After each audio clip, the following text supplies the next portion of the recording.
এর আগে ওর বাপও শাসন করেছে 1972 থেকে 75 সাল পর্যন্ত। পরবর্তী পর্যায়ে অনেক দল এখানে রাজনীতি করেছেন, ক্ষমতায় এসেছেন।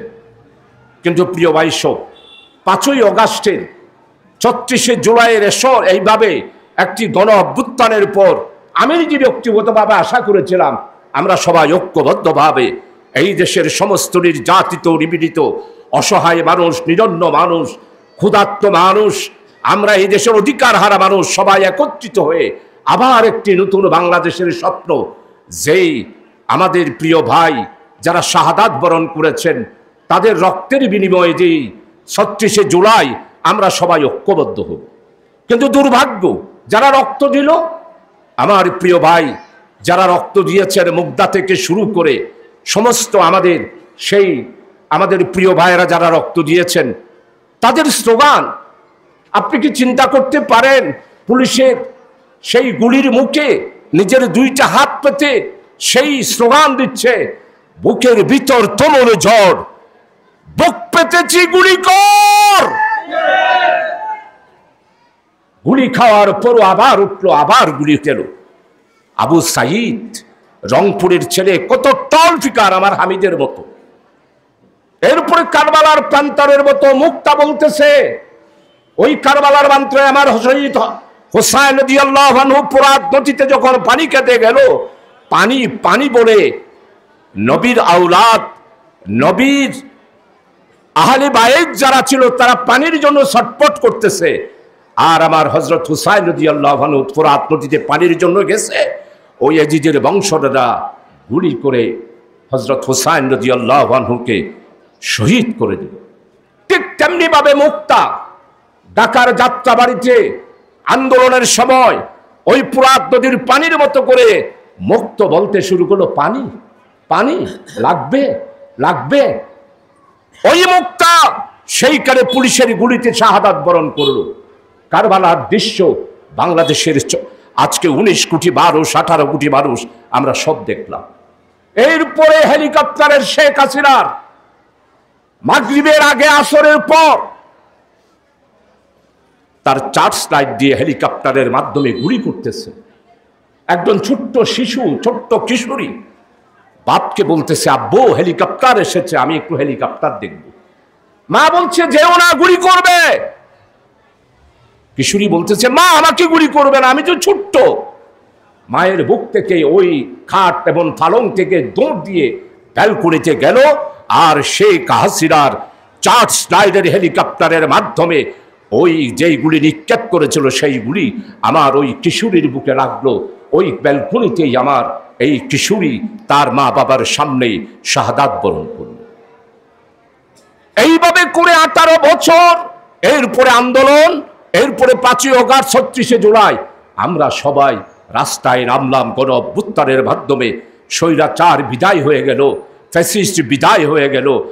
এরপরে আজকে আমরা মনে করেছিলাম আমরা সবাই ঐক্যবদ্ধ হব।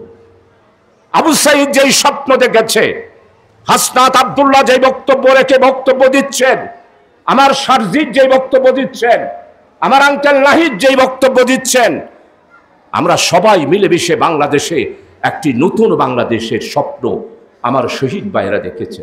কিন্তু বড় দুঃখের বিষয়, আমরা এক হতে পারলাম না। জামায়াত ইসলামীকে গালি দিচ্ছেন। আপনারা কি চিন্তা করেছেন যারা জামায়াত ইসলামীকে গালি দেন, আমরা কই আপনাদেরকে তো গালি দিই না, আপনাদের বিরুদ্ধে তো বক্তব্য রাখি না। আমরা বাংলাদেশের স্বাধীনতা, সার্বভৌমত্ব, বাংলাদেশের নতুন বাংলাদেশের স্বপ্ন আমরা দেখি। আগামী দিনে নতুন একটি বাংলাদেশ করার জন্যই জামায়াত ইসলামী 1971 থেকে শুরু করে আজকে 2025 সাল, এর আগে 25 বছর পাকিস্তান আমল। আপনারা পাকিস্তান আমলে অনেকেই এইখানে রয়েছেন যাদের বয়স হয়তো স্কুলের আপনারা 10-12 বছরের ছিলেন। পাকিস্তান আমলের আগে ব্রিটিশ আমল, আমরা তো 83 বছর আগে প্রতিষ্ঠা লাভ করেছি। 2 বার দেশ বিভক্ত হয়েছে, একবার পাকিস্তানের সময় ভারত আর পাকিস্তান, পরবর্তী পর্যায়ে বাংলাদেশ আর আমরা পাকিস্তানের সাথে পৃথক হয়ে 2টা দেশ হলাম। কিন্তু আমরা জামায়াত ইসলামীরা জনগণকে ছেড়ে কোথাও যাই নাই। আমরা দল বদল করি নাই, সাইনবোর্ড বদল করি নাই, নাম বদল করি নাই। ওই 83 বছর পূর্বে আমাদের যেই স্লোগান, আমরা আল্লাহর জমিনে আল্লাহর দিন কায়েম করে ন্যায়, ইনসাফ, বৈষম্যহীন, কল্যাণময় একটা মানবিক অধিকার প্রতিষ্ঠার মাধ্যমে একটি রাষ্ট্র কায়েম করার স্লোগান দিয়েছিলাম 1941 সাল। এখনো আমাদের একই স্লোগান। আজকে প্রিয় জামাত ইসলামের দ্বীনী ভাইয়েরা যারা আছেন তাদের কাছে অনুরোধ করব, আপনারা চিন্তা করতে পেরেছেন আমরা নিষিদ্ধ ছিল, আমাদের নিবন্ধন ছিল না, আল্লাহ তাআলা আমাদের নিবন্ধন ফেরত দিয়েছে। আমাদের প্রতীক ছিল না, প্রতীক নিয়ে গিয়েছিল, আল্লাহ তাআলা আমাদের প্রতীক ফেরত দিলেন। আমাদের এটিএম আজাহার ভাই যাকে ফাঁসির অর্ডার হয়ে গেছে, এই ফ্যাসিস্ট সরকার থাকলে 1 মাসের মধ্যেই ফাঁসি দিত। আমরা এটিএম আজাহার ভাইকে আল্লাহ তাআলা মেহেরবানি করে দয়া করে জামাত ইসলামের নেতাকে জনগণের কাছে ফেরত দিয়েছে। নিবন্ধন ফেরত দিল, প্রতীক ফেরত দিল, ফাঁসির আসামিকে আমাদের সামনে দিয়ে দিল। এরকম পরেও কি জামাত ইসলামের ভাইরা বুঝতে পারেন না বাংলাদেশ জামাত ইসলামীকে আল্লাহ তাআলা কতটুকু ভালোবাসেন, আল্লাহ তাআলা কতটুকু রহমত জামাত ইসলামীকে করেন, এটা আমাদের জামাত ইসলামীর ভাইরা কি বুঝতে পারেন না?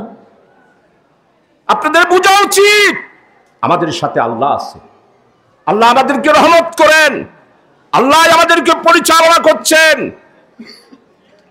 আজকে আলহামদুলিল্লাহ সারা বাংলাদেশে আমি জামাত ইসলামের ভাইদেরকে বলবো, আপনারা কেন হতাশ? আপনারা কেন হতাশ হচ্ছেন? আল্লাহ তাআলা স্পষ্টভাবে লা তাকনাতুম মির রাহমাতিল্লাহ ইন্নাল্লাহা ইয়াগফিরুয যুনুবা জামিয়া ইন্নাহু হুয়াল গফুরুর রহিম। মুমিনেরা কোনোদিন হতাশ হতে পারে না। আমার ভাইয়েরা কেন মনে মনে ভাবেন আমরা কি ক্ষমতায় যেতে পারবো, জামাত কি সিট পাবে? আমি আমার প্রিয় কর্মী ভাইদেরকে স্পষ্ট করে বলতে চাই, আমি বাংলাদেশকে আজকে 54 বছর ধরে, আমার যখন 15 বছর বয়স সেই থেকেই জামাত ইসলামের সাথে, বাংলাদেশ ইসলামী ছাত্র সংঘ এবং ইসলামী ছাত্র শিবিরের সাথে, হযরত উলামায়ে কেরামদের সাথে, তাবলীগে জামাত বলেন, হেফাজত বলেন, জমিয়ত উলামা ইসলাম বলেন, যত ইসলামী দল আছে সবার সাথে আমি যেইভাবে সম্পর্ক রেখে 54 বছর অতিবাহিত করে আজকে আমি দৃঢ়তার সাথে বলতে চাই, আল্লাহর মেহেরবানি, আপনারা যে হতাশ হয়ে বলতেছেন আমরা ক্ষমতায় যেতে পারবো কিনা, আজকে বাংলার সমস্ত মানুষ আগামী দিনে জাতীয় সংসদ নির্বাচনে সবাই তাদের সব কিছু উজাড় করে দিয়ে জামাত ইসলামের পক্ষে, দাড়িপাল্লার পক্ষে রায় দিয়ে ইসলামপন্থী জামাত সহ অন্যান্য ইসলামপন্থীরা সবাইকে বাংলার জনগণ ক্ষমতার মসনদে আসীন করবে ইনশাআল্লাহ। জামাত ইসলামের কর্মী ভাইদেরকে এখন সেই দায়িত্ব নেওয়ার জন্যেই আমাদেরকে কাজ করতে হবে। জেলা আমির বক্তব্য রেখেছেন, মাওলানা আবুল ফয়েজ সাহেব বক্তব্য রেখেছেন, পৌরসভা আমির সাহেব বক্তব্য রেখেছেন, অত্যন্ত মূল্যবান কতগুলো কথা বলেছেন। প্রিয় ভাই সব, 1970 সালে খতিবে আজম হযরত মাওলানা সিদ্দিক আহমদ সাহেব বড়ইতড়ি খতিবে আজম, আজকের ধর্ম উপদেষ্টা মাননীয় আফা মখালিদ, বিশিষ্ট ইসলামিক স্কলার, উনিও তখন ছাত্র, আমিও তখন ছাত্র, এই আপনাদের এই মসজিদের সামনে খতিবে আজম জনসভা করেছিল। আমরা সমদর পাড়ার থেকে এসেছিলাম, আমি সবসময় উনার পাশে থাকতাম। উনি যেই বক্তব্যগুলো দিয়েছিলেন প্রতিটা অক্ষরে অক্ষরে বাংলাদেশে আমি দেখলাম সেই বক্তব্যগুলোই বাস্তবায়িত হয়েছে। উনি যা হুঁশিয়ারি দিয়েছেন সবকিছু বাংলাদেশের উপর ঘটেছে। তাই আপনারা জামাতের কর্মী ভাইরা যারা এসেছেন, আপনারা কাজ করলে আল্লাহ তাআলা আপনাদেরকে বরকত দান করবে। আপনারা যদি জনগণের কাছে যান, জনগণ অপেক্ষা করছে আপনাদেরকে রায় দেওয়ার জন্য। আপনারা কি এখনো বুঝতে পারেন না ঢাকা বিশ্ববিদ্যালয়ে গতটা 80 বছর ইসলামের নাম ঢাকা বিশ্ববিদ্যালয়ে নেওয়াটা নিষিদ্ধ ছিল। কেউ নামাজ পড়লে হলে থাকতে পারতো না। রাম বাম হিন্দুস্তানের আধিপত্যবাদীদের দালাল খোদাদ্রোহী শক্তিরা সেকেন্ড হিন্দুস্তান হিসাবে ঢাকা বিশ্ববিদ্যালয়ে বিচরণ করেছে। সেই ঢাকা বিশ্ববিদ্যালয়ে আল্লাহ তাআলার মেহেরবানি ওই আজহার ভাইকে যেভাবে কারাগার থেকে বের করেছেন, বাংলাদেশের মানুষকে আল্লাহর পক্ষ থেকে দেখিয়ে দিল ঢাকা বিশ্ববিদ্যালয়ে ছাত্র শিবিরের সমস্ত প্যানেল 28টার মধ্যে 23টা আসনে ছাত্র শিবিরকে ঢাকা ইউনিভার্সিটির ছাত্ররা রায় দিয়ে বিজয় করে দিল। এশিয়া নয়, সারা বিশ্ব এখন স্তব্ধ।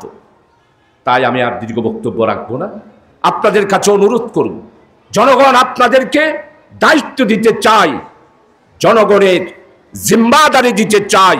আগামী দিনে নতুন বাংলাদেশকে সাজানোর জন্যে, কল্যাণ নামে একটি রাষ্ট্র করার জন্যে, ন্যায় এবং ইনসাফ, এরপরে বৈষম্য বিরোধী একটি সমাজ কায়েম করার জন্য জনগণ অপেক্ষা করছে আপনাদেরকে রায় দেওয়ার জন্য। এখন আপনারা সেই রায় গ্রহণ করার জন্য তৈরি আছেন কিনা জামাত ইসলামের কর্মী ভাইদেরকে সেটা চিন্তা করতে। প্রিয় ভাই সব, আপনার কোন দেশে বসবাস করছি? শিক্ষা নাই, চিকিৎসা নাই, প্রশাসন নাই, বিচার ব্যবস্থা নাই, অর্থনৈতিক দিক থেকে দুর্নীতির পৃথিবীর ইতিহাসে এর মতো দুর্নীতি পৃথিবীর ইতিহাসে কোন রাষ্ট্রে হয় নাই। নেপালে রাজার পতন হয়েছে, কিন্তু সেখানে রাজার বিরুদ্ধে দুর্নীতি স্লোগান দিতে পারে না। আর আমাদের দেশে দুর্নীতি কিভাবে বর্ণনা করব? স্বয়ং প্রধানমন্ত্রী শেখ হাসিনা, আপনারা যারা আওয়ামী লীগ করেছিলেন তাদের কাছে আমি আজকে প্রশ্ন রাখতে চাই, 18 বছরে আপনারা আপনাদের প্রধানমন্ত্রী, আপনাদের চেয়ারপারসন, সভানেত্রী, মানস কন্যা শেখ হাসিনা এবং তার বোন শেখ রেহেনা, আপনারা 268 বিলিয়ন ডলারের সমপরিমাণ টাকা বাংলাদেশ থেকে বিদেশে আপনারা পাচার করেছেন। আপনাদের কাছ থেকে জবাব চাই, জবাব দেন। আমাদের টাকা আপনারা বিদেশে কিভাবে পাঠালেন? এগুলো তো আমার দেশের টাকা। একজন, দুইজন, তিনজন, চারজন, হাজার হাজার লক্ষ কোটি টাকা আপনারা বিদেশে পাচার করে দিয়েছেন। 2 নম্বরে আপনাদের থেকে জানতে চাই, 18 বছর আমরা তো দেশ ছাড়ি নাই। আপনারা অত্যাচার করেছেন, মামলা দিয়েছেন, হামলা করেছেন, ফাঁসি দিয়েছেন, আমরা দেশ থেকে যাই নাই। আল্লামা হযরত দেলোয়ার হোসেন সাইদি রহমতুল্লাহ আলাইকে ইরান প্রস্তাব দিয়েছিল, আপনি আমাদের দেশে চলে আসুন, আপনাকে আমরা ফাঁসির থেকে বাঁচাবো। আল্লামা হযরত সাইদি রহমতুল্লাহ আলাই বললেন, আমি এই দেশেই জন্মগ্রহণ করেছি, এই দেশেই মরব, আমার হয়াত আর মাওতলের ফয়সালা আল্লাহ বারি তাআলার হাতে, কোনো মানুষের হাতে নয়। উনি বিদেশে গেলেন। মাওলানা মতিউর রহমান নিজামী একই প্রস্তাব, উনিও বিদেশে গেলেন না। কিন্তু আমাদের একটা কর্মীও বিদেশে যায় নাই।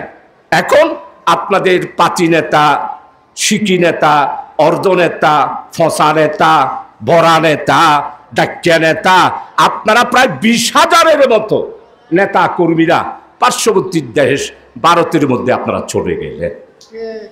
তাইলে তো বোঝা যায় আপনারা দেশের জন্য রাজনীতি করেন নাই, আপনাদের নিজেদের জন্যই রাজনীতি করেছেন। আপনাদের নেত্রী পার্লামেন্টে বলেছিল, আমি শেখের বেটি, আমি পালাবো না, আমি পালাতে জানি না। কিন্তু শেখ হাসিনা, আজকে যে আপনি পালালেন, তাইলে কি আপনি আওয়ামী লীগের বন্ধুদেরকে বলতেছি, জামাতের লোকদের না, আওয়ামী লীগের বন্ধুরা আপনারাই বলেন, শেখ হাসিনা কি শেখ মুজিবের বেটি না হিন্দুস্তানের হিন্দুদের নরেন্দ্র মোদীর বেটি? সেটার ফয়সালা আপনারাই করেন, আমরা করব না। আপনারাই ফয়সালা করেন আপনাদের নেত্রী কার বেটি। যদি শেখ মুজিবের বেটি হতো তাহলে তো পালাতো না। শেখ মুজিবের বেটি নয় বলেই হিন্দুস্তানে গিয়ে আশ্রয় নিয়েছেন, কারণ উনি নরেন্দ্র মোদীর কথায় 18 বছর বাংলার মানুষকে নির্যাতন এবং নিপীড়ন করেছে। আমার জামাত কর্মী ভাইদেরকে অনুরোধ করুন, বাংলাদেশের মানুষ বসে রয়েছে। আমি 54 বছরে যতটুকু বাংলাদেশের মানুষকে চিনি এবং বুঝি, বাংলাদেশের মানুষ এখন জামাত ইসলামীকে এবং ইসলামপন্থী সমস্ত রাজনৈতিক দলের নেতা কর্মীদেরকে আগামী দিনে ক্ষমতায় দেখতে চায়। এই জন্য যারা তবলিগি জামাত করেন, আপনারা যদি ইসলামী রাষ্ট্রে বিশ্বাস করেন, তাহলে আসুন আমাদের সাথে কাজ করুন। ক্ষমতা রাষ্ট্র পরিবর্তনের জন্য আপনারা সংঘবদ্ধভাবে জামাত ইসলামী এবং ইসলামপন্থীদের সাথে আপনারা কাজ করুন। এবং আমার কওমি আকীদার যারা রয়েছেন, আপনারা অত্যন্ত নির্যাতিত হয়েছেন। হেফাজতুল ইসলাম 5ই মে 1913 সালে শাপলা চত্বরে হাজার হাজার আলেমদেরকে হত্যা করেছে।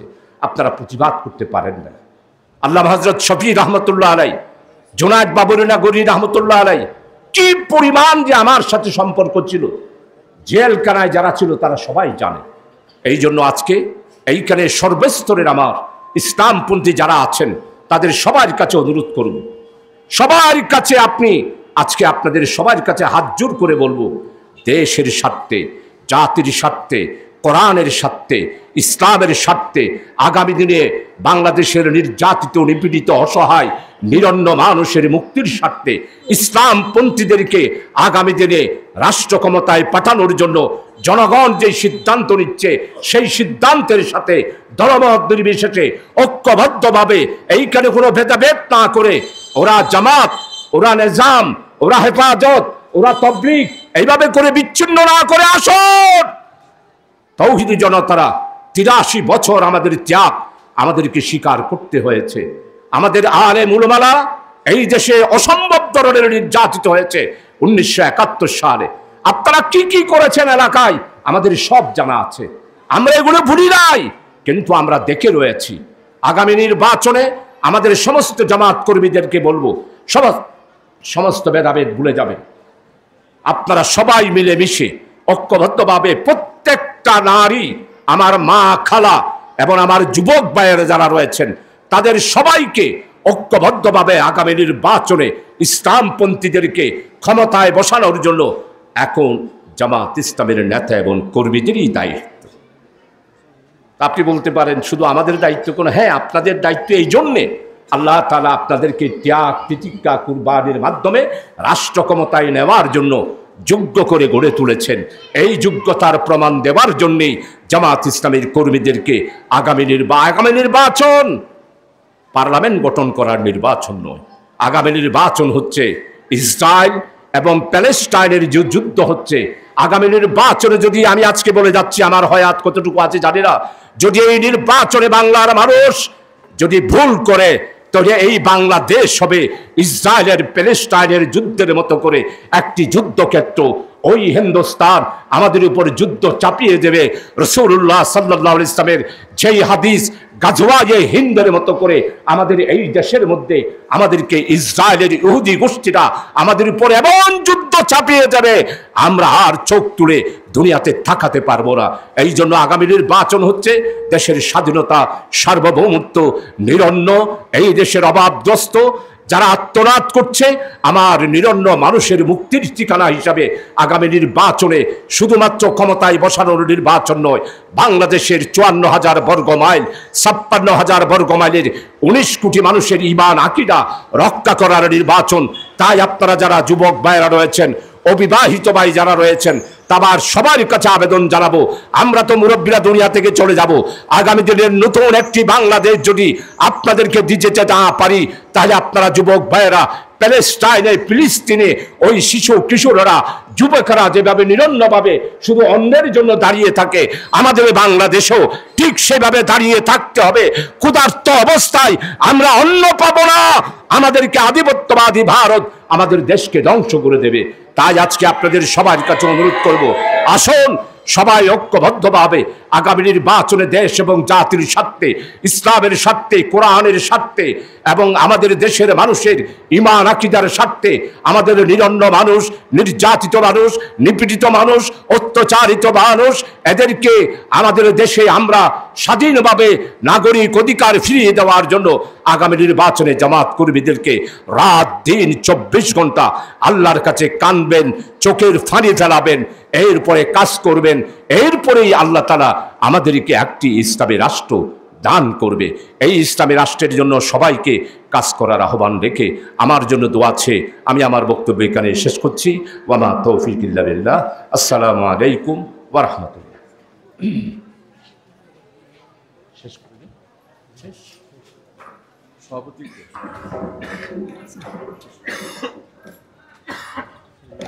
সবাই শুকরিয়া জানানো, সবাই ধন্যবাদ জানিয়ে আলহামদুলিল্লাহ, ধন্যবাদ জানাচ্ছি। আজকের প্রোগ্রামের প্রধান আকর্ষণ, প্রধান অতিথি আমাদের সকলের নয়নমণি আলহাজ শাহজাহান চৌধুরী ভাইকে। সম্মানিত উপস্থিতি, আমরা আলহামদুলিল্লাহ প্রোগ্রামের শেষ পর্যায়ে এসে পৌঁছেছি। এতক্ষণ পর্যন্ত মাগরিব থেকে শুরু করে এই পর্যন্ত ধৈর্য সহকারে বসার জন্য আপনাদেরকে ধন্যবাদ এবং মোবারকবাদ জানাচ্ছি। সম্মানিত উপস্থিতি, আলহামদুলিল্লাহ আমরা অত্যন্ত আনন্দিত। আজকে আমাদের ডাকে, বাংলাদেশ জামাত ইসলামের ডাকে